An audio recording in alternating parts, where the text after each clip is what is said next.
पठानकोट से है, जहां फिरोजपुर समेत 12 जिले एक हफ्ते से बाढ़ की चपेट में है। राज्य में 1000 से ज्यादा गांव बाढ़ की चपेट में है, तो 2.5 लाख से ज्यादा लोगों के सामने बाढ़ ने रोजी रोटी का संकट खड़ा कर दिया है। पंजाब में आई विनाशकारी बाढ़ में अब तक 30 लोगों की मौत हो गई है, जबकि कई लोग घायल बताए जा रहे हैं। सबसे बड़ा असर किसानों पर पड़ा है। शुरुआती रिपोर्टरों के मुताबिक करीब 3 लाख एकड़ फसलें पूरी तरीके से नष्ट हो गई है। धान की फसल, जो इस मौसम में किसानों की सबसे बड़ी उम्मीद होती है, पानी में डूब गई है। यानी पंजाब में बाढ़ की वजह से गंभीर हालात हैं और राहत बचाव का काम अभी भी जारी है। पंजाब में पानी का प्रचंड प्रहार, बाढ़ बारिश से मचा हाहाकार। 12 जिलों में बाढ़ ने मचाई तबाही, चारों तरफ बर्बादी ही बर्बादी। पंजाब से आई ये तस्वीरें डरा रही हैं। ऐसा लग रहा है मानो पंजाब में जल प्रलय आ गया हो। जहां तक नजर जा रही है वहां तक सिर्फ तबाही ही तबाही का मंजर है।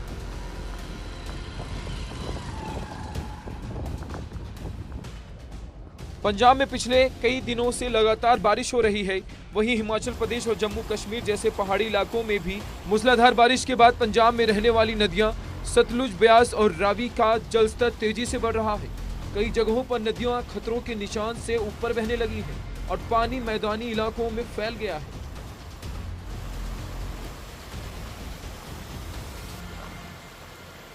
गुरदासपुर, अमृतसर, होशियारपुर, तरन तारन, फाजिलका, मानसा और लुधियाना समेत पंजाब के 12 जिलों में बाढ़ का असर साफ देखा जा रहा है। निचले इलाकों के गांव पूरी तरह जलमग्न हो गए हैं और लोगों को अपने घर छोड़कर सुरक्षित ठिकानों का रुख करना पड़ रहा है।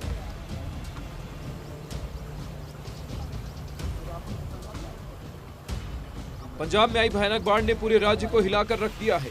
ये बाढ़ पिछले 40 सालों में सबसे खराब बताई जा रही है। पंजाब में अब तक करीब 2.56 लाख लोग बाढ़ से प्रभावित हो चुके हैं, जो 1988 वाली बाढ़ से भी ज्यादा विनाशकारी है। 1200 से ज्यादा गांव पानी में डूब गए हैं, लाखों लोग बेघर हैं, तो फसलें बर्बाद हो गई हैं। इसके साथ ही जान माल को भी भारी नुकसान हुआ है। राज्य में 1312 गाँव के 2.56 लाख से ज्यादा लोग बाढ़ से प्रभावित हैं। अब तक 30 लोगों की मौत हो गई है। सबसे बड़ा असर किसानों पर पड़ा है। करीब 3 लाख एकड़ फसलें पूरी तरह से बर्बाद हो गई है। होशियारपुर का काफी बड़ा इलाका इस वक्त बाढ़ की चपेट में है। किसानों की फसल चौपट हो गई है।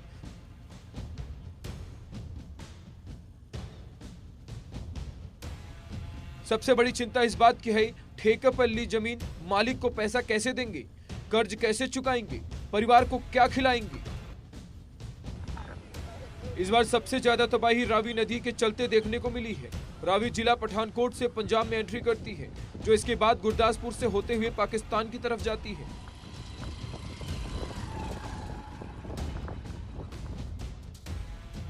रावी पर ही पंजाब और जम्मू कश्मीर के बॉर्डर पर रणनीति सागर बांध, जिसकी क्षमता 1370 फीट है, इस साल बांध का जलस्तर 1729 फीट को भी पार कर गया है।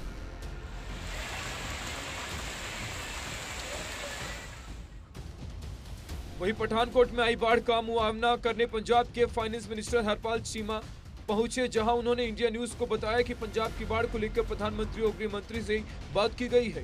उन्होंने कहा कि इस वक्त राजनीति करने का समय नहीं है, राजनीति बंद करके सभी को एक साथ आना चाहिए। देखिए, बिल्कुल कल माननीय प्रधानमंत्री जी ने हमारे पंजाब के मुख्यमंत्री साहब से बात करी थी, पर लेकिन उन्होंने राहत का कोई पैकेज नहीं ऐलाना। अभी तक एक भी पैसा नहीं दिया। आप देखो कैसे हालात हैं। हम जहां भी खड़े हैं, अब भी बारिश कितनी है, लगातार धुआंधार बारिश हो रही है और जनजीवन पूरी तरह ठप है। मजदूर मर रहा है, किसान मर रहा है, व्यापारी मर रहा है और देश का प्रधानमंत्री चुप है। और पूरी पंजाब सरकार, पूरे हमारे मंत्री, पूरे पंजाब के एमएलए, पूरा प्रशासन, डिप्टी कमिश्नर सब लोगों के बीच में है। पर लेकिन मैं समझता हूँ केंद्र सरकार है जो वो पंजाब की मदद नहीं कर रही और ऐसा महसूस हो रहा है कि केंद्र सरकार जो है, भारतीय जनता पार्टी, वो पंजाब और पंजाबियों से नफरत करती है। पंजाब के पठानकोट में मूसलाधार बारिश के बाद कई इलाकों में लबालब पानी भर गया है, जिससे लोगों को काफी दिक्कतें उठानी पड़ रही हैं। गुरदासपुर में लगातार हो रही बारिश से मुश्किलें कम होने का नाम ही नहीं ले रही, जिसके कारण शहर के सभी बाजार पानी से भर गए हैं।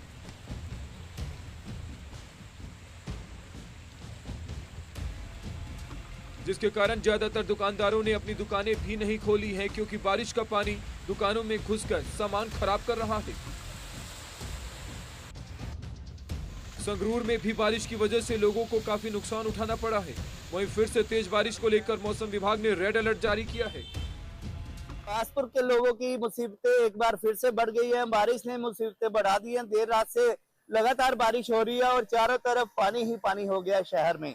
तस्वीरें आपको दिखा रहे हैं, हनुमान चौक में खड़े हैं, मेन चौक है शहर का, और पानी ही पानी नजर आ रहा है चारों तरफ। देर रात से रुक रुक के बारिश हो रही है, हालांकि कभी हल्की हो जाती है, कभी तेज हो जाती है, लेकिन लगातार बारिश हो रही है। और मौसम विभाग का अलर्ट था, 3 दिन का अलर्ट था, 2 दिन बचे हैं, लगातार बारिश होगी।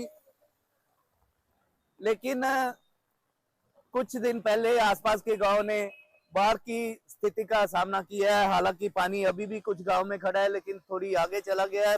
पिछले गांव से पानी निकल चुका है, जितने भी रावी के आसपास गांव थे वहां से धीरे धीरे पानी निकल चुका है। लेकिन बारिश फिर से इन गांव के लोगों की मुसीबतें बढ़ा देंगी। बात करने जा रहे हैं पिछले दिनों से चल रही बरसात के चलते हुए जो लगातार पानी है जो बढ़ता ही जा रहा है, जिसके कारण जो लोग हैं उनको परेशानी का सामना जो है वो करना पड़ रहा है। उसको देखते हुए बरसात को देखते हुए अभी बरसात ऐसे रुकी हुई है। कल सुबह से जो बरसात है वो लगातार हो रही थी। उसको देखते हुए जो पानी का लेवल है, मैं आपको दिखाऊं, अभी हम दौलतपुर गांव में है, संगरूर के दौलतपुर गांव में है। अभी जो पानी का लेवल है वो कम किया हुआ है। मैं कैमरामैन को कहूँगा दिखाए, ये जो पानी का लेवल है वो कम किया हुआ है। वैसे यहाँ वो पानी है वो बहुत ज़्यादा आ गया था ऊपर, तो अभी जो पानी है वो थोड़ा सा कम हुआ है। सतलुज नदी में पानी का बहाव तेज होने के कारण बांध के अंदर रहने वाले लोगों को सुरक्षित बाहर निकाला जा रहा है। साथ में आसपास के लोगों को भी अलर्ट जारी कर दिया गया है।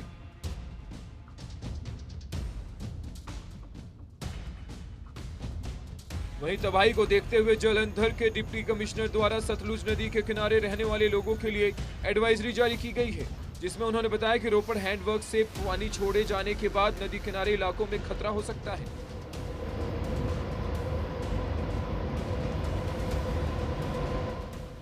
इसके बाद पुलिस भी फिलौर में नदी किनारे रहने वाले लोगों की खाली करवाई जा रही है। ब्यास और सतलुज नदी के संगम पर बने हैरिके बैराज से 2,66,000 क्यूसेक पानी हुसैनी वाला बैराज के लिए लगातार छोड़ा जा रहा है।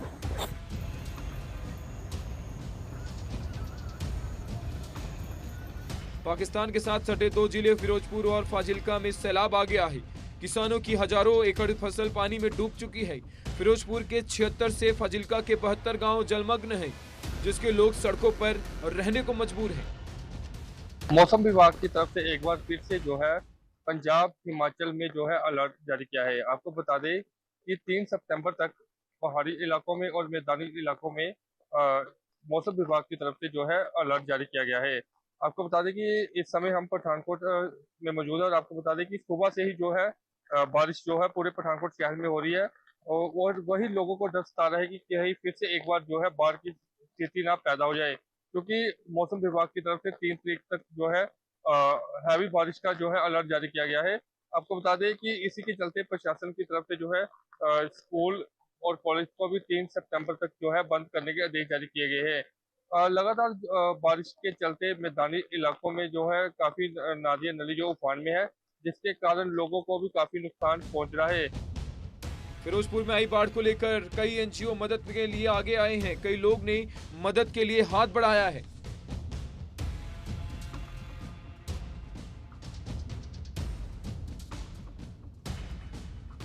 फिरोजपुर बाढ़ पीड़ितों से मिलने के लिए पहुंचे पंजाब के राज्यपाल गुलाब चंद कटारिया पहुंचे और बाढ़ पीड़ितों से बातचीत की। इस बीच उन्होंने पूरा भरोसा दिया कि राहत कैंपों में लोगों का पूरा ख्याल रखा जा रहा है और बाढ़ पीड़ितों को किसी भी तरह की परेशानी नहीं होने दी जाएगी। पहले इतना होगा नहीं, लेकिन जब पानी छोड़ा जाता है या ऊपर से पानी की आवक जितनी पोंग में हो रही है या भाखड़ा में हो रही है, वो कई घंटे पहले पता लगता है। साधारणतः आजकल सब सिस्टम है। जम्मू कश्मीर से अगर पानी चला तो हमारे यहाँ कितने 15 घंटे में पहुँचेगा, 14 घंटे में पहुँचेगा। हिमाचल का पानी अगर चला है तो कितने घंटे में पहुँचेगा। मैं सोचता हूँ सिस्टम को थोड़ा सा और अलर्ट करना पड़ेगा, ताकि समय के पहले प्रकृति की इस पर तो कंट्रोल हमारा हो नहीं पाएगा, लेकिन कम से कम मानवीय दृष्टि से आपदा आने के पहले आजकल सारे सिस्टम ऐसे डेवलप हो गए हैं कि हर चीज़ का समय से पहले पता लगता है। सर, सरकार के प्रबंधों के बारे में आप क्या कहेंगे? देखो, मैं सोचता हूँ, मैंने जो कैंप देखा है उनसे व्यक्तिगत भी बात की है, बच्चों को भी देखा है, तो मैं सोचता हूँ यह सिस्टम और व्यवस्था तो उनके लायक है और उनको कोई तकलीफ नहीं है। पहाड़ों में हो रही भारी तबाही और बारिश की वजह से पंजाब की नदियां उफान पर हैं, जिसकी वजह से सूबे के 12 जिलों में भारी तबाही मची है। लोगों के जीवन भर की कमाई बाढ़ के पानी में समा गई है, तो किसानों के सामने रोजी रोटी का संकट खड़ा हो गया है। Bureau report, India news.